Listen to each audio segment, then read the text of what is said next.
Welcome to Crimepedia. I am your host this week. My name is Morgan. I hope you are having a wonderful day. And with me, as always, is my true crime BFF. It is the lovely Cherry. Hello, Cherry. Woo! Hello. I feel like it's been ages since we did a case. Didn't we just do one last week? Yeah, we did, but it feels like it's been such a long time. I don't know why. This week seems to have gone on forever. It feels like it was ages ago that we did one. It has been a long week, I can tell you that. Yeah, it has been a really long week. Well, good news. We're going to be at CrimeCon London once again next year. Yes, we've been invited back.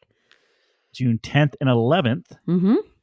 That's going to be at, what is it, Leonardo? Yeah, it'll be a Leonardo Tower Bridge. Yeah. Yeah, so we'll be back once again. Got a lot of exciting things that we're going to be doing with CrimeCon UK this year. And you can join us June 10th and 11th. And if you use our promo code Crimepedia at checkout, you'll get yourself a nice little 10% discount off of your total. Yeah, so the ticket prices, they generally get more expensive the closer it gets to CrimeCon. So the earlier you can get them, the better. But they've got a whole new lineup. There's some amazing speakers coming this year, new speakers that you might not necessarily have seen before. We've got some fantastic authors from the CrimeCon book club that are going along. There's some really good stuff going on. I'm really looking forward to it again this year. As a spectator, as well as a podcaster, I'm quite excited about some of the things that are going on. Yeah. And also, if you want more Crimepedia, you can join us by signing up for our Patreon at patreon.com/Crimepedia. And you can join for as little as $2 a month. And you will get not only ad-free episodes each week, you also get our Crimepedia Extra, which we do before each episode. Usually we go about an extra half hour or so. Yeah. Where we just talk about whatever. Nonsense. Today was cheese. Talk nonsense. Today we talked about cheese. Yes. And we also have Crimepedia Case Closed, where we talk about cases that have been solved, because it is nice to have some resolutions with some of these cases. So we have a second little show for you called Crimepedia Case Closed, which we try to do on a monthly basis. Yeah, so there's a lot of extras for you if you sign up on Patreon. Yeah, and we always give you advanced information if we've got new t-shirts or new stickers. You just did new stickers. We got some cool stickers that you've you designed, which are really good. So yeah, we put them on our Instagram and got lots of really cool comments. A lot of people said, "Oh, I love the Colin Sutton one. I love the map one." That was fun. So we've got an I love map sticker, which is for all of you that love map. So yeah, it's exciting. Well, unfortunately, there is no map in this week's episode. Okay. But, Cherry, you're going to be excited because I took a page out of your playbook and I am doing a case from 1965. So we have an older one this week again. I'm proud of you. So are you going to label this one Morgan's oldie, samey? What do you normally label my cases? Old-timey. Cherry's old-timey cases. Old-timey cases. So now when you put the hashtags on this one, it's going to be one of Morgan's old-timey cases. Exactly. So this week we are going to be talking about the death of Dorothy Kilgallen. For nearly 30 years, Dorothy Kilgallen was a media icon as a columnist, investigative journalist, star of radio and television. After the assassination of President John F. Kennedy, Dorothy began her own thorough investigation. But before she was able to release her findings, Dorothy Kilgallen was found dead under suspicious circumstances. Was her death an accident, suicide, or was she murdered? This is Crimepedia, and this is the death of Dorothy Kilgallen. All right, Sherry. Dorothy May Kilgallen was born July 3rd, 1913 in Chicago, Illinois, to parents James and May. Now, James was a newspaper reporter whose career took the family to numerous cities during Dorothy's early life. The Kilgallen family would finally settle down in 1920 when James was hired by the International News Service as a roving reporter based out of New York City.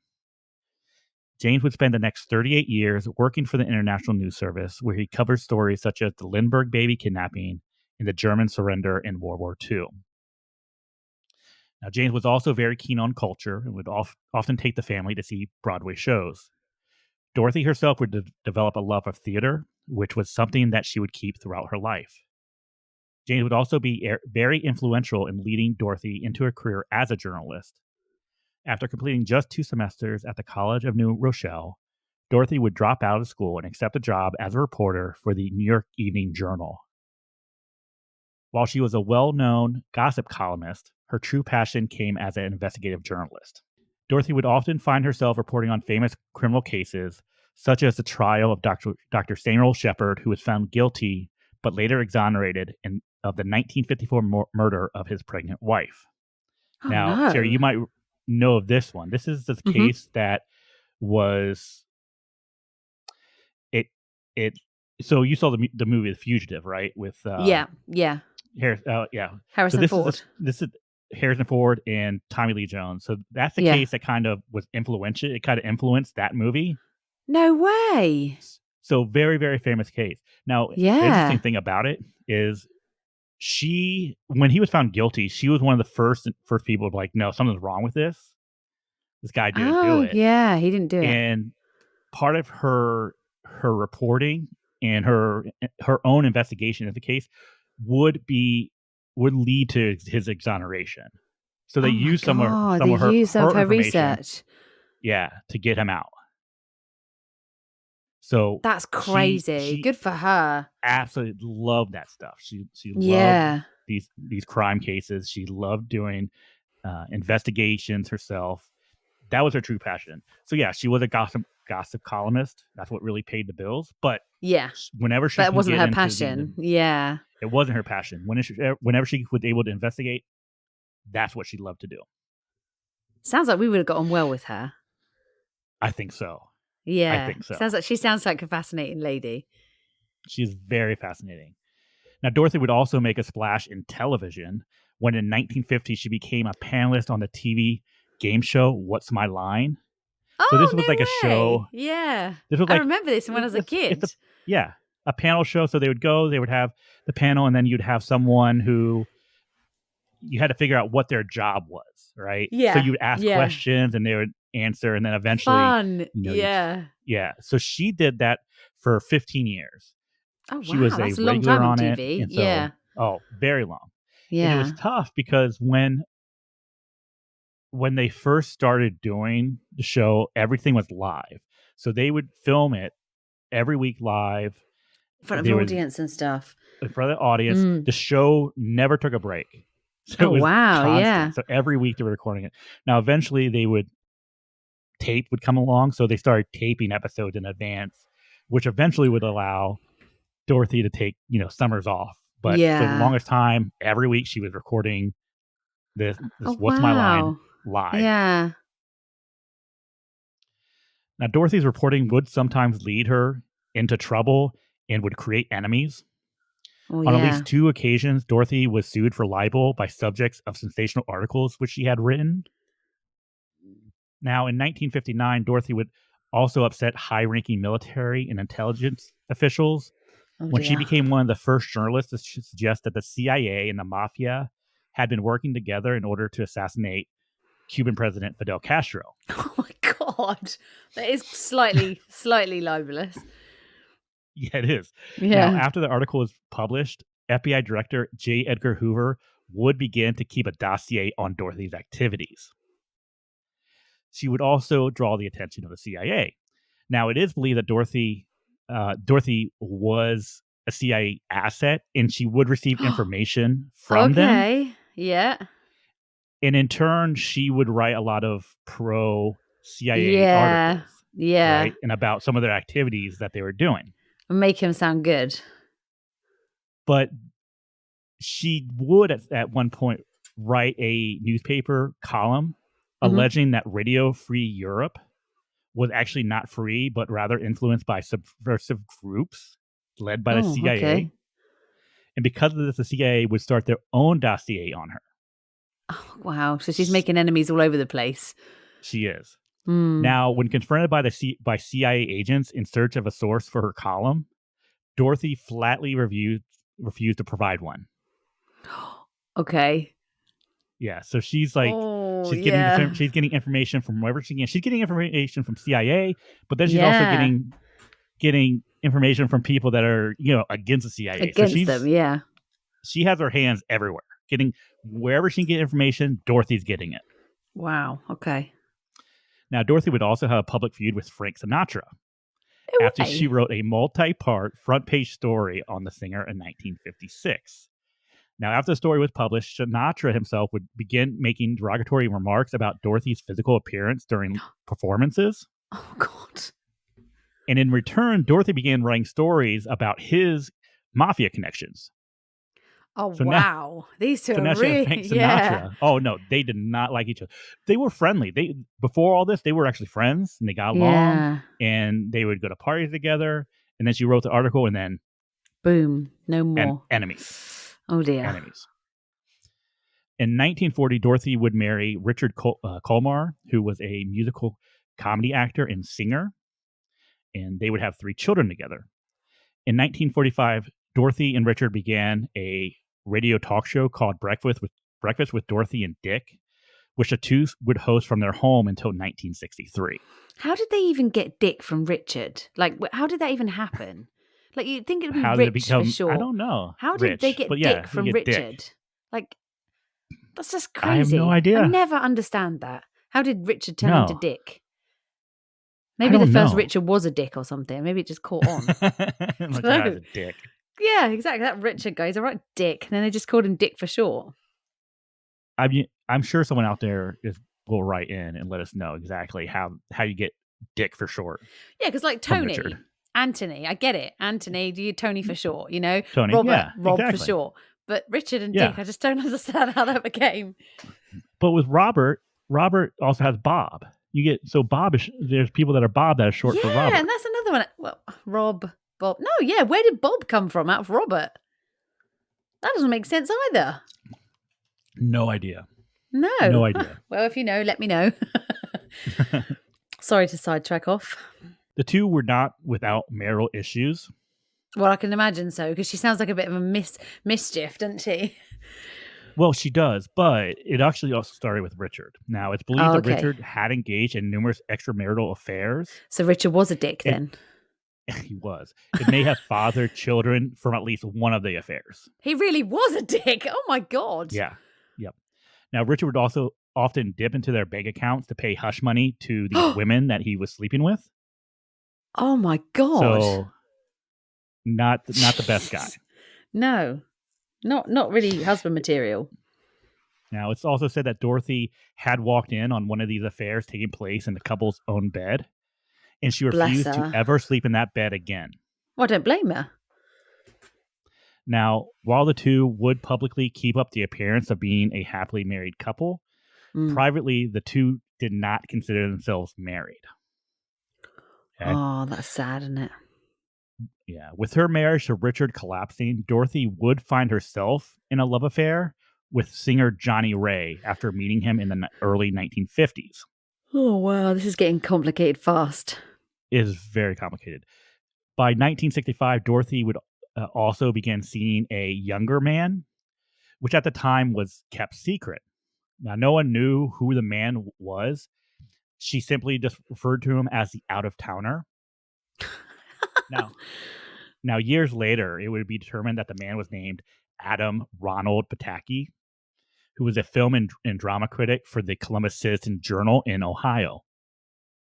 Now, despite the distance between the two, Dorothy and Ronald would find ways to meet up whenever they could. Whenever Ronald would make the trip to New York City, the pair would often meet at the Regency Hotel where Ronald would stay. Somewhere nice and private? Yes. Now, being a star herself, Dorothy was able to make friends with numerous celebrities and public figures.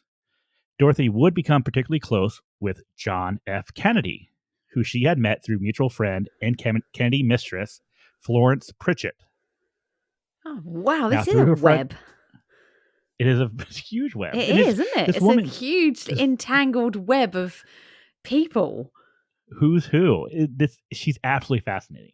Yeah, she absolutely is. Fascinating. Yeah. What's crazy too is that remember, she's a gossip columnist, so her Yeah. job is to get the It's a scoop, right? gossip. Yeah, But that's everyone, right. but everyone's like, everyone loves her, like, oh, and they become friends with her, That's and mad, isn't it? yeah. Now, through her friendship with Kennedy, Dorothy became privy to the inside workings of the Kennedy family. However, on August 3rd, 1962, Dorothy would write an article in which she discussed a prominent man in politics engaging in an affair with Marilyn Monroe. Okay. Wow. Okay. Now, while she never named that man, most people assume that she was referring to John F. Kennedy. Yeah. Now, Dorothy would later allege that she was not talking about John, but rather his brother, Robert. Okay. Now, the day after this article was published, Marilyn Monroe was found dead in her Brentwood home.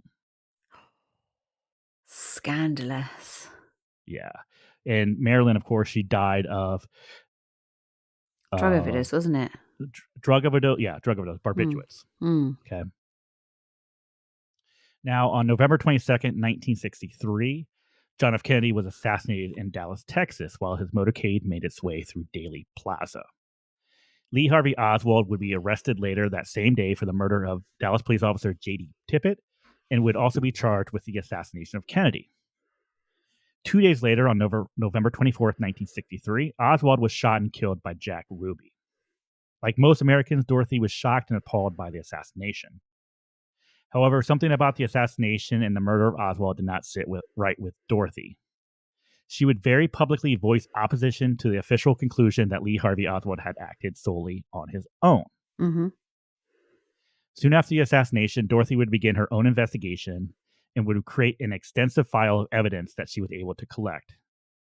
Now, prior to the trial of Jack Ruby, Dorothy would become the first journalist to be granted a private interview with him. For nearly 2 years, Dorothy would report on the Kennedy assassination, often in direct opposition to the official government findings. All right. Mm-hmm. On Sunday, November 7th, 1965, Dorothy was scheduled to tape a live episode of What's My Line. According to her makeup artist and close friend, Mark Sinclair, Dorothy was in an upbeat mood and was her usual fun and kind self. After the episode taping ended at 11 p.m., Dorothy headed out for a nightcap with close friend Bob Bach. The two would have drinks at PJ Clark's, a bar located in Manhattan. According to Bob's wife, Jean, after several cocktails, Bob offered Dorothy a ride home. Dorothy would instead request that she be dropped off at the Regency Hotel instead, as she had a late date. Yeah, we know what she's off to do. Mm-hmm. Now, witnesses have stated that Dorothy was seen entering the hotel lounge sometime between midnight and 1 a.m. Okay. Now, the last person to report seeing her that night was Catherine Stone, who happened to have been a contestant on What's My Line earlier that evening. Oh, okay, so she knows it's definitely her then. So that's a good yes. witness, viable witness. Very good witness. Yeah. Yes. Okay. Now, according to her statements, Dorothy was seen with an unknown man at that time. Mm-hmm. The out of towner. Very, very possible. Okay. Right? Mm-hmm. At 2:20 a.m., Dorothy would make a call from her townhouse to Western Union and spoke with office manager Dave Spiegel. Okay, so this is 2:20 a.m. We know that she's back at her townhouse. She's back at home. Okay. Now he would state that Dorothy sounded great and asked for a messenger to pick up her last column at the door and deliver it to the Journal American. Is that normal? Do you think that is that like commonplace at nearly half two in the morning? Yes, for her it is. Right. Okay, so that's a normal thing. So she would have to have it sent in and have it delivered in time for it to be published. I don't know if 2:20 a.m. would be normal, but it would be normal for her to call Western Union to have it picked up. To do that. Okay, right. Mm-hmm. That's not unusual. So that's okay. I would assume with printing times, it might be late. Because I'm assuming that most time newspapers are going to be out the door by like 5 a.m. maybe. Yeah, because it doesn't give a lot of time, does it? Like if she's doing that at 20 past 2, unless it's for like a different day, maybe she's a day ahead, maybe. Because that doesn't. Maybe normally, like you can pick up your newspapers at like 6 a.m. for breakfast and stuff. Like in hotels, you can go down really early, can't you? So that doesn't give a lot of time for that to be included. And we're talking about the 50s. Yeah. So it's not But if it's or digital. the 65, Oh, sorry, yeah. 60s. Yes, it's But not if it's digital. for the next day, then I wouldn't think that you would have to have it in at 2 a.m. or No. I'm thinking that she's trying to get in before a deadline for the next morning. Yeah, That's my yeah. thought. I think so, yeah. Now, the next morning at approximately 9 a.m., Mark Sinclair, who we remember as her makeup artist, Mm-hmm. arrived at Dorothy's 5-story townhouse on East 68th Street. He initially went to the 5th floor bedroom where Dorothy would sleep every night, but she wasn't there. Mark would then go down to the master bedroom on the 3rd floor, where he discovered Dorothy in bed and unresponsive. Dorothy was sitting upright in bed, wearing a blue robe. She still had on her makeup, including false eyelashes and a decorative hairpiece. Beside her was an open book, The Honey Badger by Robert Rueck. However, it was noted that Dorothy's reading glasses were not located in the bedroom.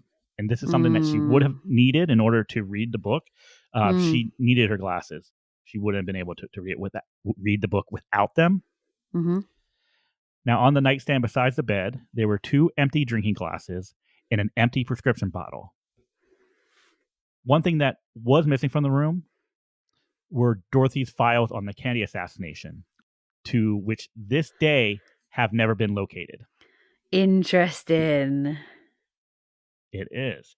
Yeah, and these are Yeah. files that she kept close to her. And it's Yeah. known that she kept them in townhouse. God. Never been found. That's crazy. Now, curiously, the accounts given by Mark Sinclair, they do not coincide with the official police report. Okay. Now, the police report was signed by Detective John Doyle, stated that Dorothy was discovered by maid Marie Eicher between 12 and 1 p.m., lying on her back. Now, the police report also states that Mark Sinclair did not arrive to the townhouse until 12:45 p.m. Right. So she's been discovered lay on her back, but she's been sat up with a decorative hairpiece put in and a book in front of her. Well, that's what Mark said when he found her at 9 a.m. Yeah, That's when what he he's found her. saying. Yeah. Police are saying that she wasn't found until noon and that she was lying down. Yeah. So she And was not sitting up; she was lying down. And she was discovered by somebody else.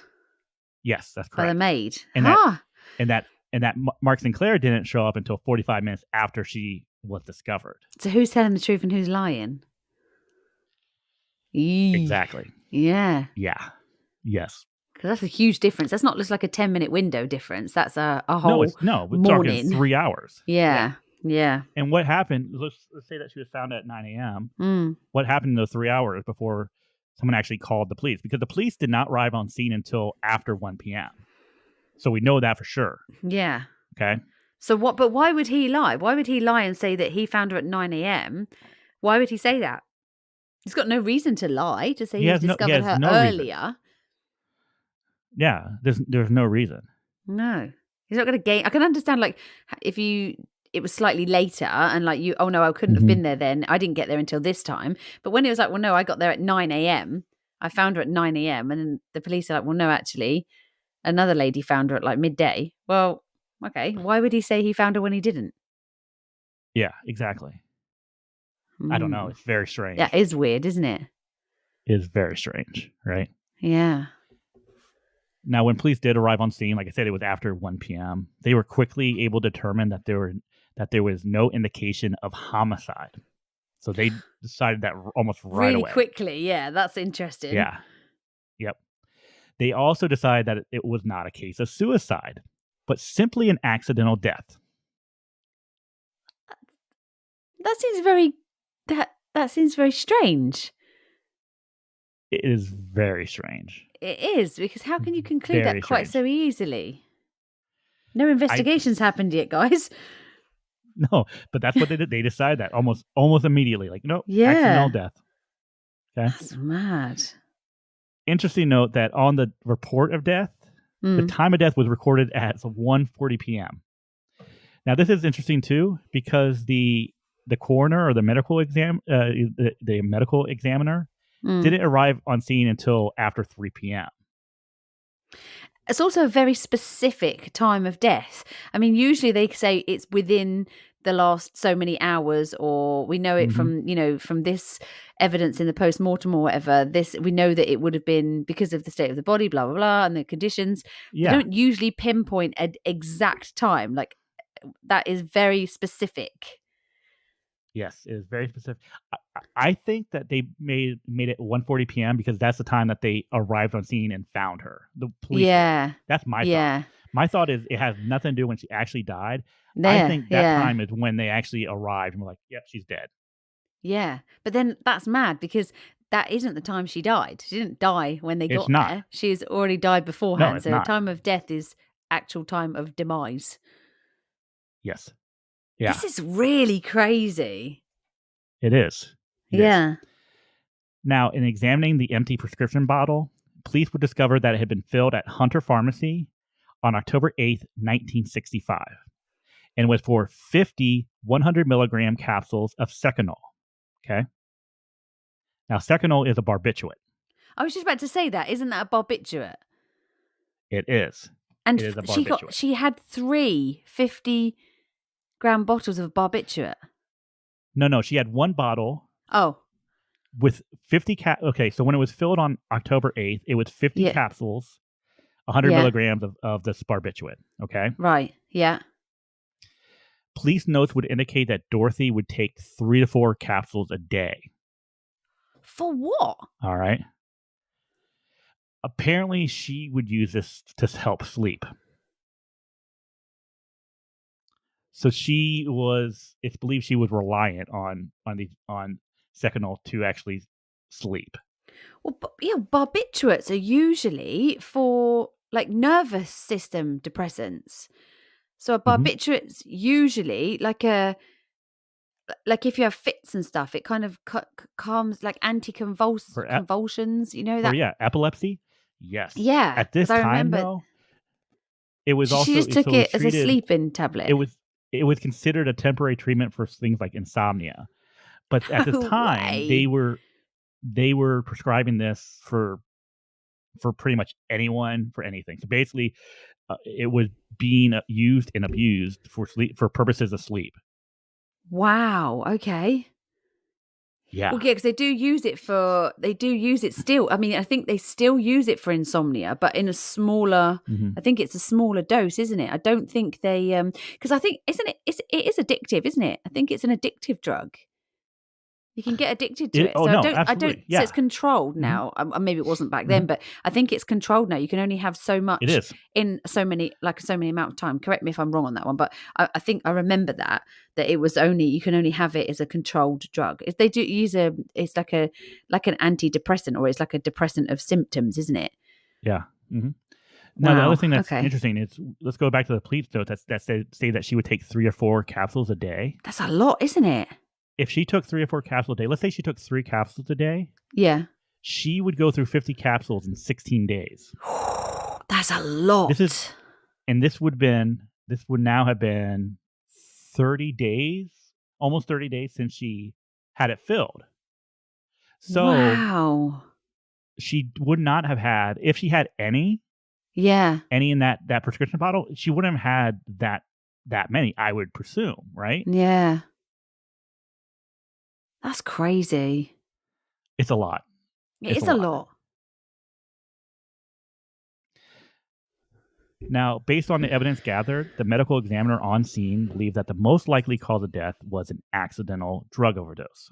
Right, Now, okay. this would remain the preliminary cause of death pending an autopsy. Yeah. Right. Now, police would interview Richard Colmer, who had been asleep on the fourth floor of the townhouse when Dorothy was discovered dead. Now, he would tell investigators that Dorothy had arrived home after taping What's My Line at approximately 11:30 p.m. and that she seemed like she was in a chipper mood. After saying goodnight and going to bed, Dorothy left him to write a newspaper column. Well, that can't be right because what's her name? That Catherine Stone, she saw her between 12 and Mm-hmm. 1. And she was with Bob That Bach man. at the Yeah. at the bar at the same Yeah. time. Oh, so the So husband's telling lies straight off. what Richard told him is not true at all. Not true. No. Yeah. Now, Richard was also now Oh. when she was found dead. Actually, before the Mm, police arrived, mm, there were numerous celebrity friends that actually went mm. to the townhouse, including Joan Crawford. And so they say that when they arrived, Richard was stone cold drunk, and they were trying to sober him up. Oh dear. So I think we go back to the difference between time, the 3 hour difference. I Yeah. think people are trying to get Richard sober enough for when the police come, he For can when the talk to police them. get there. Yeah. Yeah, But the trouble is, Richard's come up with a story that actually other people can disprove. So Richard hasn't done himself any credit no, whatsoever because he's just completely lied. he did. First thing that came out of his mouth, lie. That doesn't look good for him, does it, really? It does not. No. Now, an autopsy would be performed the following day by medical examiner Dr. James Luke. The autopsy would note that there was no external evidence of trauma to her body. Okay. Her toxicology report would indicate that she had a blood alcohol level of 0.15, which is double the legal limit now. Yeah. The other thing that we got to remember is so the 0.15 is after well, that's what it was when she was dead. So it had to have been significantly higher by the time Yeah, she before yeah. actually so she would have been with it at 0.15, she would have been extremely drunk. And we got to remember that Mm. call at 2:20 a.m. where the Who office said that she manager at was Western absolutely Union, fine? Yeah. yeah, was fine and sounded great. Because if she was really drunk, would she really be thinking about the work stuff? Usually that would sort of go out of your mind, wouldn't it? Yeah, exactly. Mm. hmm Now, in addition, they were able to find both seconal and tuinal, which are two different barbiturates. Yeah, because it's an enol at the end, isn't it? hmm And so these were discovered in samples taken from both her brain and her liver. Oh, so they are definitely in her body if it's come back in toxicology. I didn't know if you I thought you was gonna say found them in the room. And I was gonna say, doesn't No, necessarily mean she took them, but you can't really argue with that kind of science, can you? It's found in her brain and her liver. It's not really something you can fake. that's correct. Interesting note. So there's two different barbiturates. We know Mm, that Dorothy had a prescription for seconal. mm, She did not have a prescription from tuinal. okay. Doesn't mean to say she did have a prescription. It could have been given to her. It could have. Yeah, Absolutely. somebody could have given that to her. She could have ingested it not knowing. hmm It was also noted in the autopsy that there was 50 cc's of a pink liquid present in her stomach. Oh, okay. We don't know what that is. We do not know what that is. Pink liquid. It could have been Okay. something as simple as Pepto Bismol, maybe, but But there's wouldn't no they know what the confirmation of what it components? actually is. Yeah, wouldn't they know the components of Pepto-Bismol or something like that? If they tested the liquid, wouldn't they Yeah, know that if they that's the tested it, then ingredients to yes, they that? would have. Yeah. There's nothing in the autopsy or medical reports which indicate what it was. Right. Okay. So, yeah. Okay. I wonder if they ran tests on that or whether they just didn't bother. Oh, I'm I not would. sure. I'd want to run tests on it to Oh see no, what it is. absolutely. You'd want to know Yeah. what it's made up of. Is it made up of alcohol? Is it made up of, what? What is that Yeah. stuff? You would assume so. Maybe they Mm, did, but they just kind of passed it off because they found it was not relevant to the death. maybe. Yeah, Because maybe. you remember they were able to determine that there was the barbiturates from samples taken from her. Well, no, they took it from her brain and liver, but they did Mm, but there was nothing that indicated that they took any or tested anything from her stomach. mm, which is All right, weird. Yeah. it is. Now, the final cause of death was determined to be acute ethanol and barbiturates intoxications, Okay. with circumstances being undetermined. Oh, that's a bit of a cop out, isn't it? Undetermined circumstances. That's just not wanting to give an actual answer. Mm-hmm. You're right. You're right. Now, this I found so interesting, and I applaud the the doctor for doing this Hmm. because of limitations in testings at the time. The director of toxicology, his name was Dr. Charles Umberger. He would he would take measures in order to preserve additional toxicology specimens in his laboratory in the case of future scientific breakthroughs being Well able to aid in done. further Well examinations. done, that doctor. I like his thinking. Clever So he man. kept so he kept Yeah. samples. All That's right. good. Clever doctor. Is that Now legal?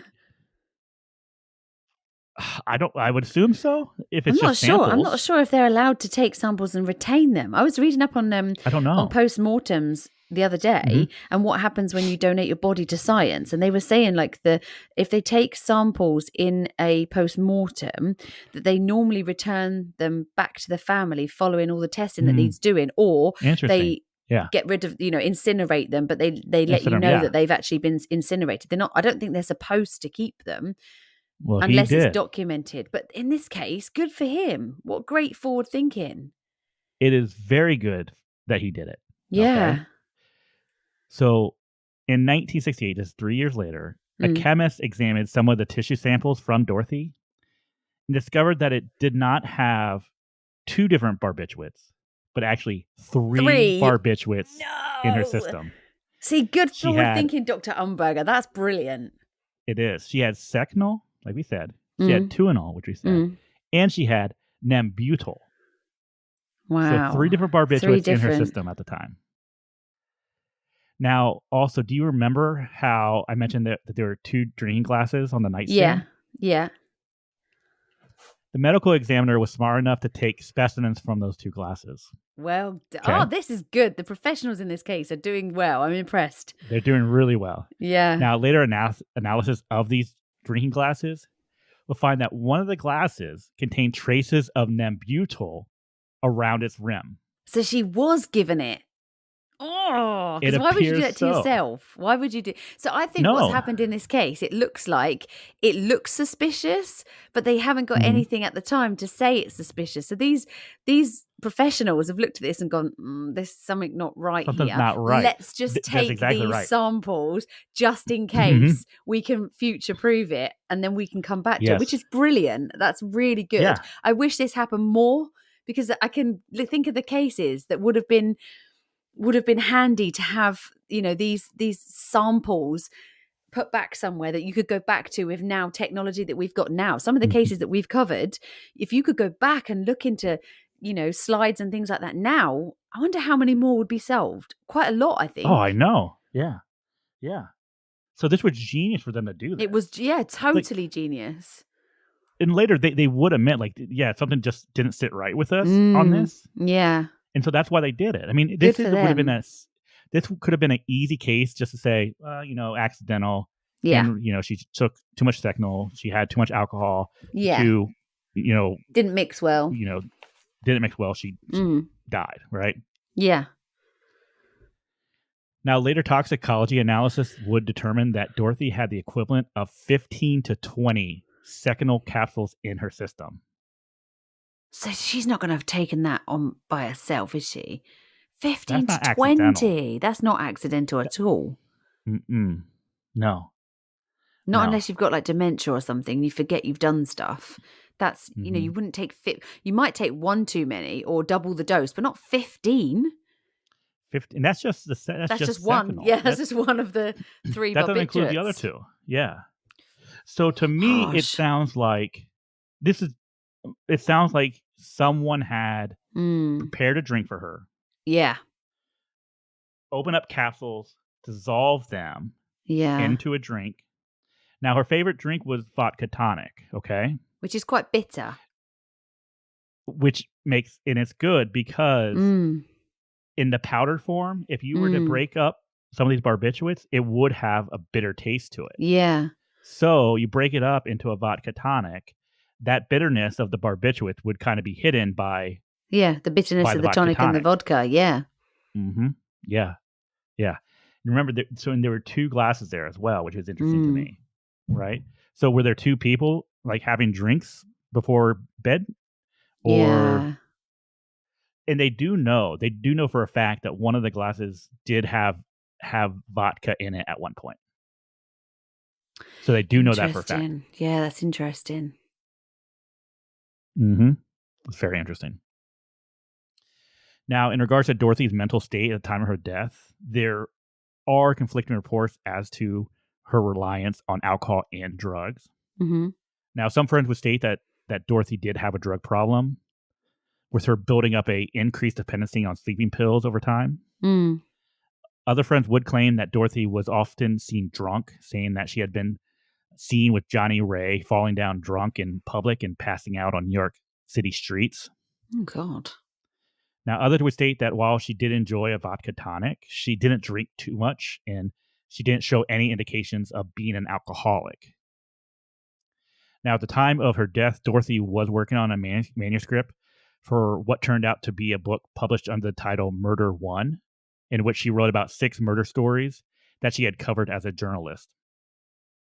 Now, while writing the book was very important to Dorothy, she would continually miss deadlines and may have felt a growing pressure from the publisher to have it completed. Mm. So, yeah, I think she was under a little bit of pressure because of Mm. this, but I don't think there's anything in her life that she was desperate over Yeah, or not enough to cut court, like to commit suicide mm-mm. And or to yeah, take her own her life. marriage to Richard was nothing at this point, Mm. but she seems to she absolutely was in love with Johnny Ray, yeah, and she had this other unknown outer towner guy. Yeah. There was nothing that indicated that she was depressed or she was even considering taking her own life. And sometimes it happens like that. There doesn't. Sometimes there's no signs. Mhm. Sometimes you speak to family members and they'll say there was no signs.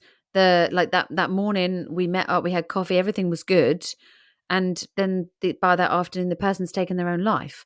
So I think it's I don't know. She seems like the sort of person, because she's like a journalist and a columnist. She seems like the sort of person that wouldn't just kill herself without leaving an explanation. To me, it seems like that's what she does. She documents stuff. Mhm. She finds things out, and I find it really strange that she would do that and not leave any kind of explanation at all. And it seems really quiet Yeah. on the husband front, doesn't it? Doesn't It really does. seem a lot of mention of the husband. I'm not saying he did it, but I would be suspicious of that.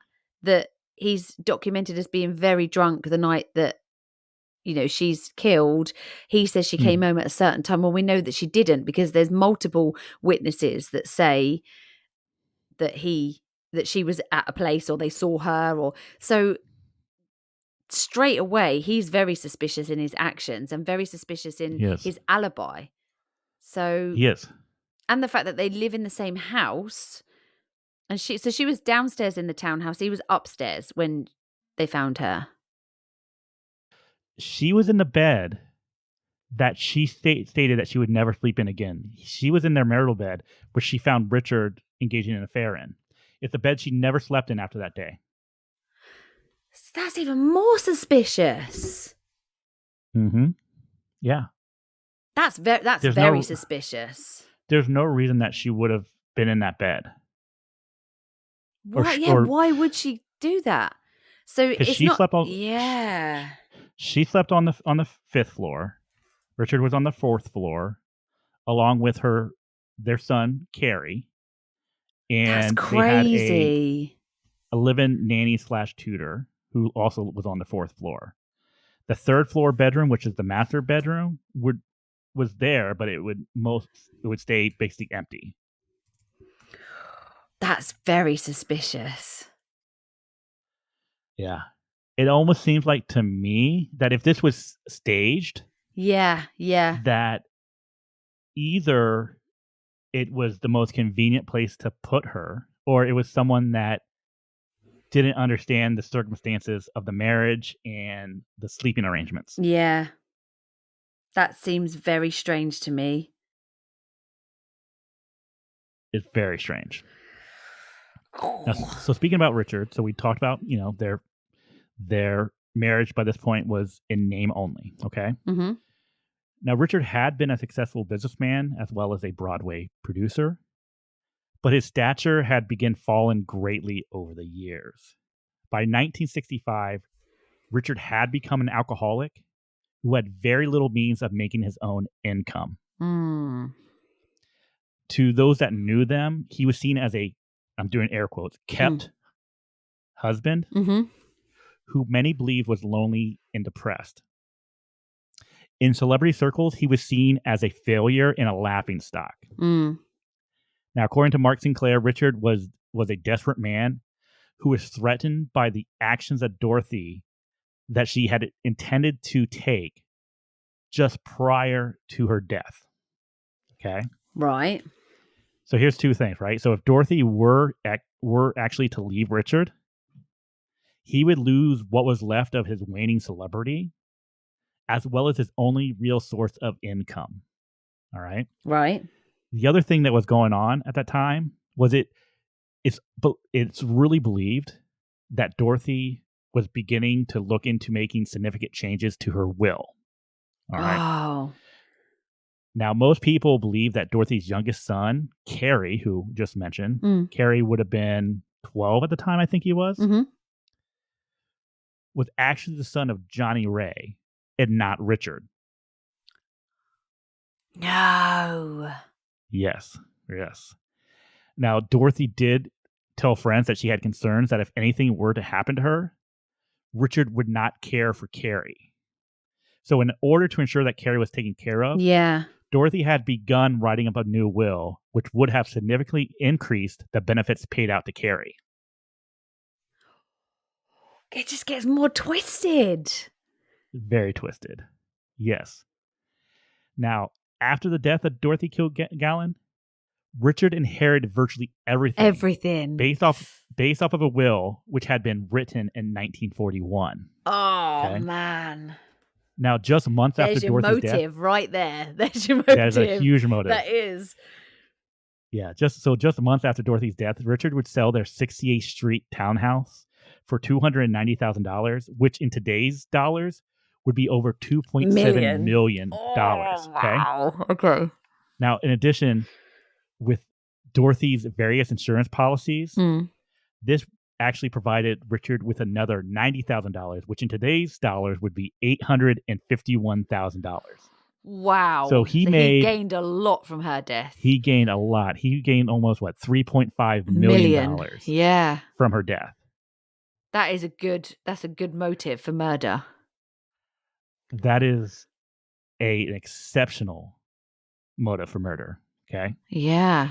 Now, Richard himself not only had issues with alcohol, he also had his own issues with drug usage. Okay. Now, remember, we said that Dorothy only had a prescription for Seconal? Yeah. Can you tell me who had a prescription for Tuinal? I was just about to say, has he got a prescription for Tuinal or the other one? Richard Colmar had a prescription for Tuinal. And the police don't think this is suspicious? Beats me. I don't know. It's strange, right? How? I mean, come on. If you put down motives of people that have got motives against it, he has got a huge motive. He was there in the house. He has a prescription for something that she has in her system that she doesn't have a prescription for. I mean, yes, okay, it is accessible in the house because they live together. So could she have taken it? Yes, she could herself. But you've got to admit the evidence of it's stacking up against this guy. It's not looking good for him. Mm-hmm. Yeah, it's not. Now, according to Richard Colmar, the son, right? Richard was known to have kept numerous bottles of Tuinal in hand. So he did have that drug at the townhouse, right? Now, in addition to this, in March of 1965, Dorothy had been hospitalized for a fractured left shoulder.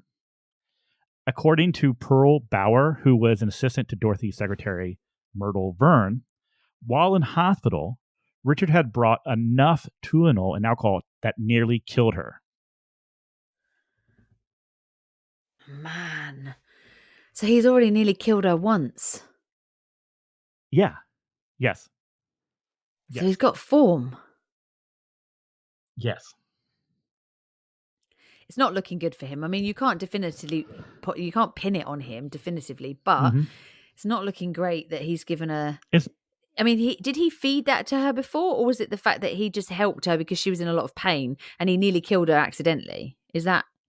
That's the one thing I don't know. We don't know. It didn't get into specifics. Like, they believe it was on purpose, or if he just was.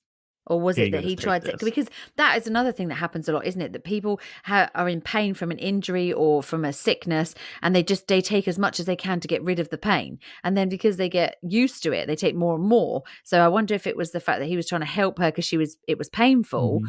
or, but surely, I mean, if your partner or your wife or your husband or whatever is in pain and you're giving them prescription drugs, surely you check levels and what you can and can't have it with. And because in case of accidental overdose, I mean, I Yeah. freak out if my family take more than like 2 paracetamol at a time. I'm like, no, don't take too many. It thins your blood.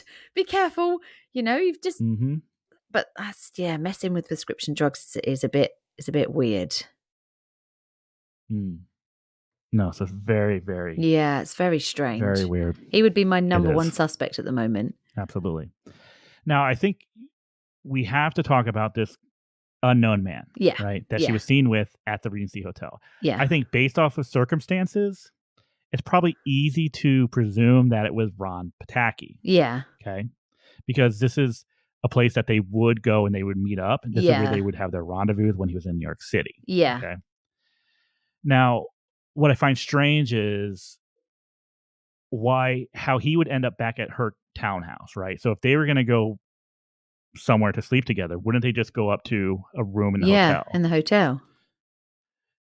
Maybe Dorothy wasn't feeling. I mean, this is for some reason. I mean, if that, let's say that this is the case, that she meets up with Ron Pataki's, she has to make it back home at some point. Yeah. We don't know why. We don't know how. We don't know the circumstances. Now, in later interviews, Pataki would actually deny having any sort of romantic relationship with Dorothy, even though the couple are known to have gone on trips to London, Florence, and Rome together. So these two are traveling around the world together. But he's saying they didn't have a relationship. A romantic relationship. He Okay, would so claim maybe that they didn't. Yeah, maybe they didn't. maybe they didn't. He claimed that he found her unattractive and that they were merely just best friends. Right. Okay, Okay. Yeah, possible, that's possible. possible. Yeah. But for people that actually knew of their relationship, this does not work out. Right. So they Okay. were very intimate with each other, But why would he and lie? to distance himself from her and from her death, I don't know. It's strange, right? Yeah, because I mean, he hasn't done anything wrong. He's not in the like in the firing line for possibly being connected to her death. Well, you wouldn't think so. No. You wouldn't think so. No. Now, Pataki would claim that on the night of Dorothy's death, he was back in Columbus Mhm. and working in the offices of the Citizen Journal. This was well after midnight, okay? Mm.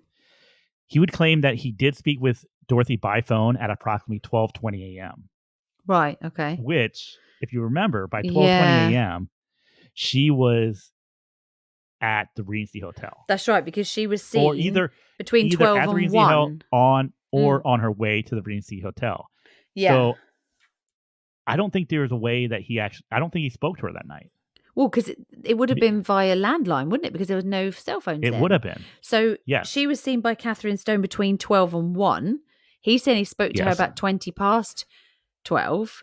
So could she have Yes. been at the hotel and spoken to him on the phone? In that case, who is she going Possibly. to meet there? Exactly. That's Hmm. it's strange, right? Mm. Now, here's one thing that I find very, very suspicious, okay? Mm. Now, as the report of Dorothy's death came across the news wire, Pataki stated that the news of her death was read to him by fashion editor Jane Horrocks, okay? Yeah. However, when asked about this, Horrocks would state that this actually did not happen, as she was in California covering a fashion show at the time. So his alibi, the person that can place him in Columbus and in the offices, stated, "No, it's a lie. I wasn't there." Why would you use somebody as an alibi that's not going to corroborate your story? Because if you just randomly pick somebody and said, "Oh yeah, I don't know, I was talking to Bob Ruff on Thursday at 5 o'clock," and you didn't Hmm. check with Bob Ruff that he would do that, he would say yes, because surely they're going to check in a case of like possible murder, surely they're going to check up Mhm. the alibis. Wouldn't it be wise to sort of corroborate a story before you name that person? Because they're going to go to Bob and say, "Oh, okay, Mhm. Thursday you were talking to Cherry," and he's going to go, "What? No, I wasn't. Why would you say that? I wasn't Yeah. talking to her." So this just makes me look like Mhm. a liar straight off. Well, so he's Yeah. made himself look stupid straight away, Yes. which Yep. is suspicious. Now the Again, it's suspicious, it's isn't it? is What's very the need? suspicious. What's the need to lie? Now, you remember she was at that PG Clark's with Bob Bach, right? Yeah, Before she yeah, went to the hotel. And she said that she was gonna go to the hotel for a late date. yeah, Bob Bach actually came out and said he was under the impression that the date was actually with Ron Pataki that night. yeah. So So that's what he believed. He believed yeah, he was dropping her off at the hotel so that she could meet up with Ron. yeah. Which really, if they're friends, she probably would have said to him, "I'm going to meet. I'm going to go meet my I'm date. gonna I'm going go to meet meet Ron." with Ron. Yeah. Yeah. Mhm. Yeah. So now Ron's lying. Why is he lying? Because his sequence of events don't match up either, like the husband. He doesn't. Hmm. No. No.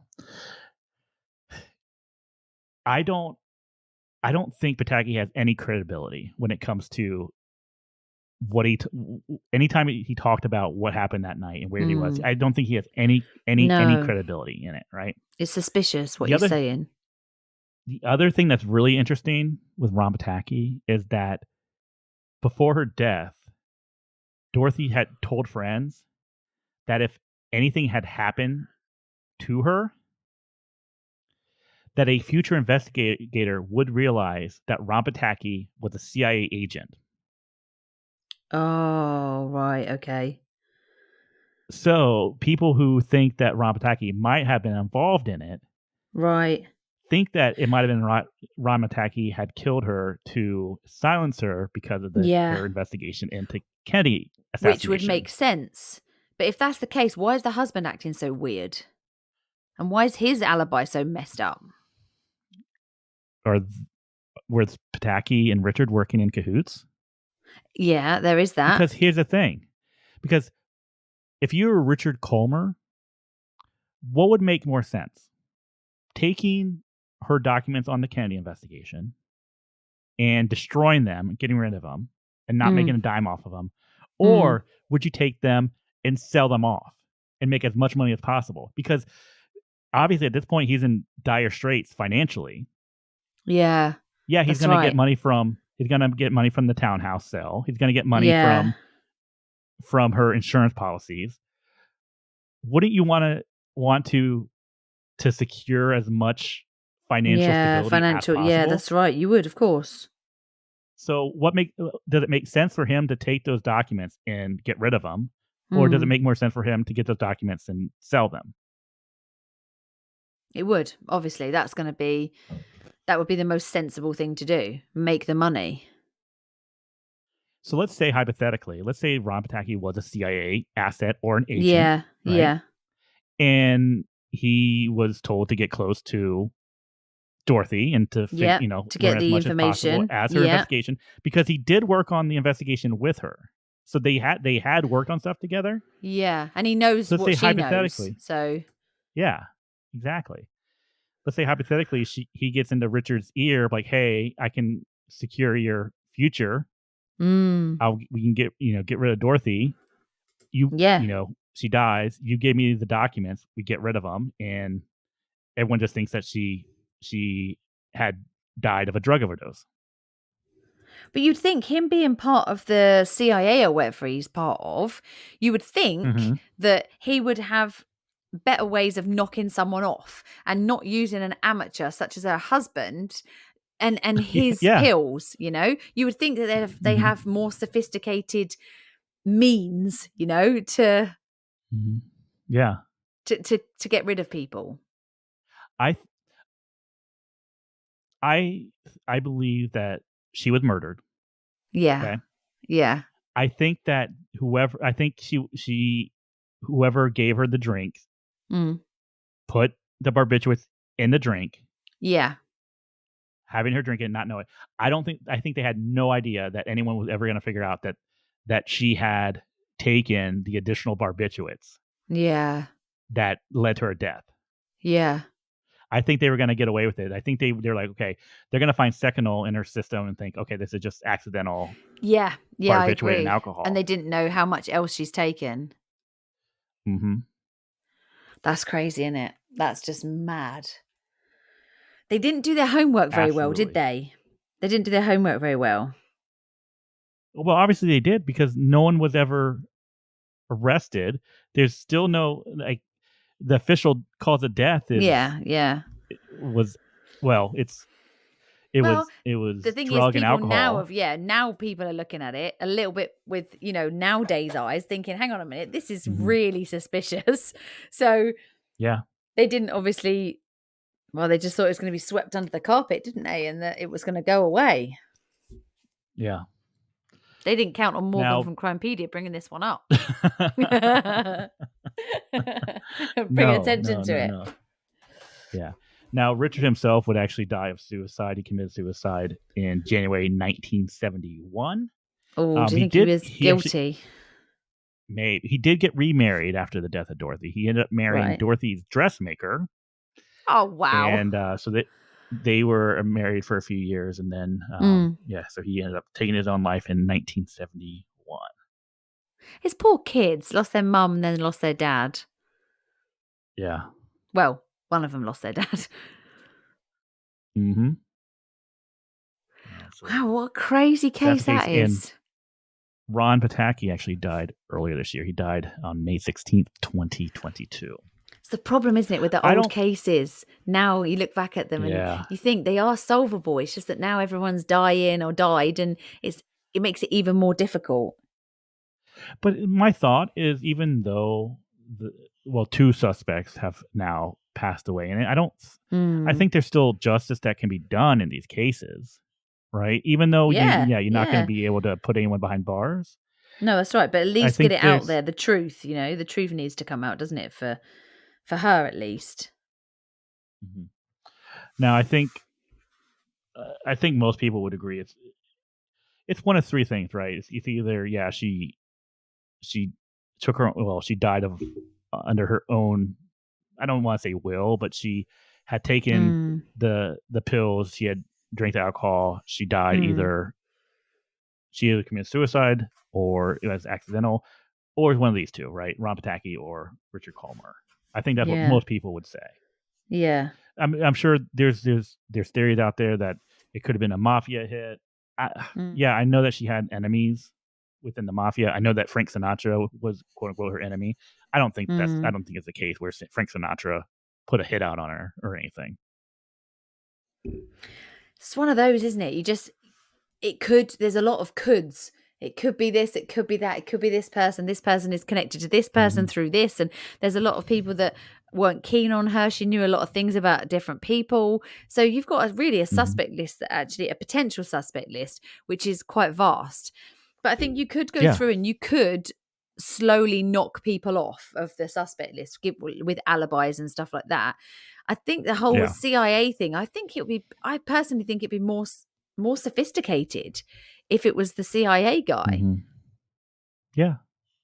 And Unless if it he, was, yeah, I don't and if he know. actually, Yeah. if he was even a part of it, I mean, it's just in this Exactly. Yeah. We people, don't know that for so definite, do we? we don't know for sure. Yeah, No. but I mean, it's just an interesting part of it. I mean, Yeah. it's this is just one of those cases where it's one of those unexplained deaths Mm. that can be linked back to the Kennedy assassination, which is Yeah. To absolutely so many fascinating, different right? things. Yeah. Yeah, and I mean, It's very before her interesting. death, before her death, she was convinced that she was close to solving it, and she it's just I really would like to know what she had, what information she had. It makes her a good target, doesn't it? It makes her, it does put a Mhm. target on her when Yeah, she's investigating information that's that sensitive. That's, going yeah. to I upset a mean, lot of things for a lot of people. she might be one of the most fascinating Mm, victims that we've discussed. I find her absolutely fascinating, yeah. I feel like this is and the I sort of think thing you could delve into, and it's an absolute mm, rabbit hole of different theories and different. You'd really need to like get hold of case files and people's alibis and stuff for this. But of course, because of the age of yeah, the case, people's recollections and people's truths might have changed over time, you know? Yeah. No, absolutely. Absolutely. I Wow. would love to like look more into this and see what can be found, and You should. You should make it like a project. You it's should definitely do it because I it's think very you'd interesting. enjoy it. I think Yeah. it's very interesting. You definitely need to get your I mean, board I'm up sure with all your this bits of string. exactly. I really want to read her book too. What was it? Murder One is the name Yeah. of the book that Is came it? out after she Oh, it died. did actually come out. So that'd be interesting Yeah. to, yeah, see if you can get hold of it. That'd be very interesting. Let me see. Yeah, here I just pulled it up. So it looks like on her book, I say Murder One.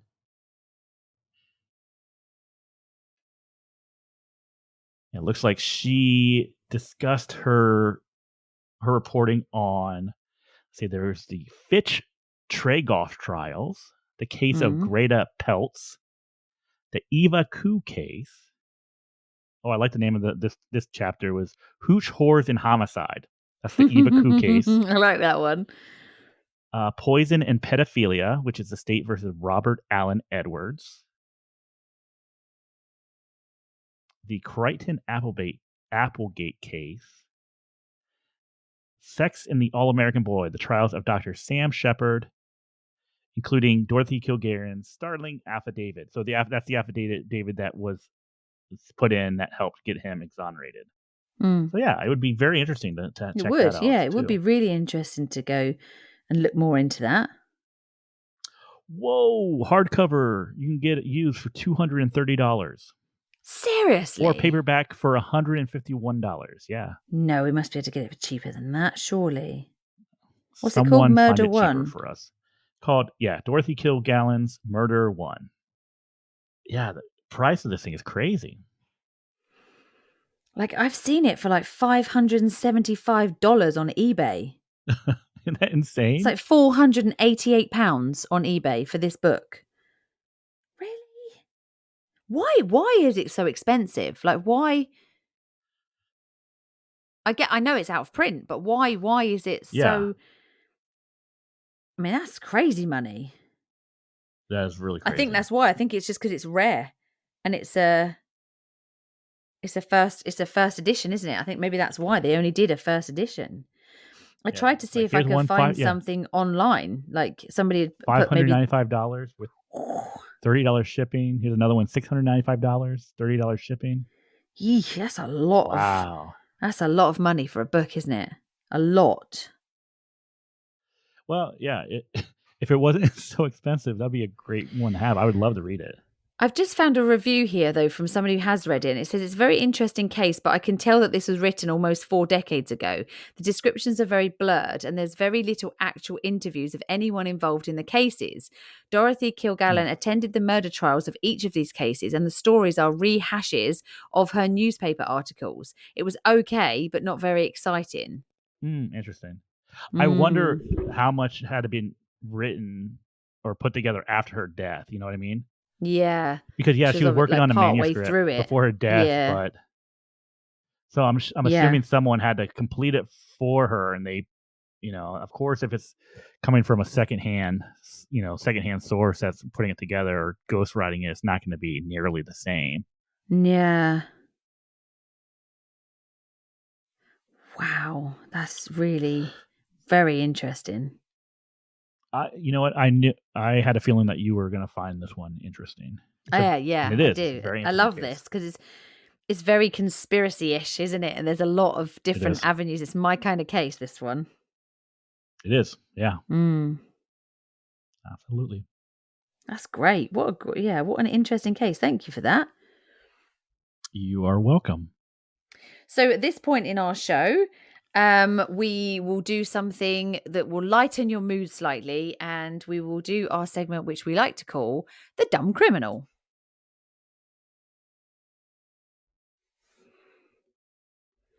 Oh, funny you should mention pants in this one. So, Dennis Hawkins was Hmm. a criminal who decided to go and rob, I think he was robbing a bank actually. And Okay. when you go and rob somewhere, a good thing to do would be to like at least blur your identity or try and make yourself look a little bit less conspicuous. Yes. Yeah. Okay, so Maybe you would wear all go with black, maybe, yeah, or if you've cover your got like long face. hair, you cut it, or if you've got a beard, you shave it off to make yourself look Yeah. different Yeah. to what people think you're going to look. So Yes. unfortunately, Dennis Hawkins didn't quite get this right. So he Okay. went and got himself a disguise. He picked up a Okay. blonde wig. He picked up Okay. fake Okay. breasts and he Okay. All picked right. up red clown trousers. Red clown trousers. Yeah, but the thing is, he had a goatee and a moustache, and he didn't get rid of that. So this guy is like, so okay, he might not have been like, he might not have looked like a bank robber, but it's very easy to identify this guy because he's got this fake blonde wig, these huge boobs, and and clown No. trousers on. So the police found the Oh. CCTV of him, right? Yeah. Literally just matched him exactly to this. They sent the entire city pictures of him in a blonde wig, pictures of him with these fake boobs and these clown trousers, and the police actually later found him still wearing those red clown Oh trousers. no. So if someone comes to rob your garage or something, or your, whatever, your gas station or something, and they come in You and want to it's look like quite plain. obviously a man with a blonde wig and boobs, you think that Yeah. when he left there, he would get rid of the blonde wig, get rid of the boobs, get rid of the trousers, shave his beard off. Yeah. So, okay, being, held at gunpoint, being robbed is a memorable moment. So, yeah, you're gonna remember things, right? Yeah. But when you walk in looking like that, Yeah. you're already starting to look at things and process things Yeah. before you're even robbed, Yeah. right? So now you Yeah. have more time to like, oh yeah, this is the guy had This is a goatee. suspicious. Yeah. Oh no, But like I no, thought about this and no. I was like, why would you dress up like that to rob somewhere? Surely you would take the beard off if you're going to make yourself look like a woman with like big boobs and hair. Surely you take the beard off first, Yeah. so So that basically, he walked in like, "Can you go to the description?" You're like, "Yeah, it was a man wearing a blonde wig with fake boobs and yeah, clown pants." yeah, exactly what the woman behind the counter said. That's what the gas station attendant said to the police. Could you imagine him thinking like, "Okay, I'm going to do this," and they're like, "Oh, they're going to think it's a blonde woman who Yeah. is also a clown." Well, I mean, the thing is, he tried to steal a car dressed like it. Was it one of those mini clown cars? Because Yeah, that'd it be must have been. awesome. Yeah, it would be great if it was. But yeah, so he's my dumb criminal for this week. I don't know what he was even thinking, to be fair. I can't even reason slightly with what he did. There's no reason for it. He must have been high or drunk, or he can't have been of normal sound mind at that time. Look, I am very thankful for these dumb criminals Oh, and me that they too. keep doing Yeah. these dumb things. But it makes no some of this stuff makes no sense. It No. makes zero sense. It doesn't make logical sense. No, if It's like, anything, it makes them why? stand out more, you know? Yeah, like why? Like the woman who got caught by the Cheetos around her mouth, that was just funny. That was just hilarious. That Yeah. was just, or the guy that got caught asleep in the house that he robbed because he was really comfortable. Yeah. That's funny. But this guy, like, mate, what are you doing? What are you even doing? You're just attracting Like attention to yourself there's before you no carry way out he your could be like crime. this disguise is awesome. No one's ever gonna figure out it's me. That's what he's obviously thinking. Yeah, I've got the best disguise ever. No one's going to know this is me. I'm not attracting attention to myself at all. No. No. Just look like a normal woman. Yeah. Walking in with clown pants and a goatee. No one's gonna realize I'm actually a man. You think he Come put on. on like a female voice too when he did? Oh, Like, how funny would that have been? Hand over your cash. give me all your money, big boy. Probably not. He probably didn't. He probably just went in there and went, give me your money. And they're like, okay, Give me lady. Wait, clown pants. Why are you wearing clown pants, man? It's like, where did he even get that from? Like, it's not even a full clown outfit. A clown outfit, good idea, because you can face paint yourself. But could you imagine him walking why? around a Halloween store looking for the perfect disguise? Exactly. It's crazy, isn't it? I wonder what he was thinking. He must be kicking himself afterwards, though. That's mad. That's amazing. Thank you very much for joining us this week. We hope you've enjoyed this episode, and hopefully you've got some thoughts on what you think happened to Dorothy. We'd really like to know, because I love hearing other people's theories on this kind of thing. So let us know. You can find us on Facebook, you can find us on Instagram, you can find us on Twitter, you can find us all over the place. Probably Instagram if you want to get a response quicker, because that's what we tend to both be on most of the time. Yep. We'll be back next week with another case. It'll be my case next week, another unsolved one. I'll try and do one slightly later than I usually do. My last one wasn't too bad. It was like 1950 something, so it was pretty recent for me. It wasn't too bad. Yeah. So we will see you next week. So for now, be nice and bye.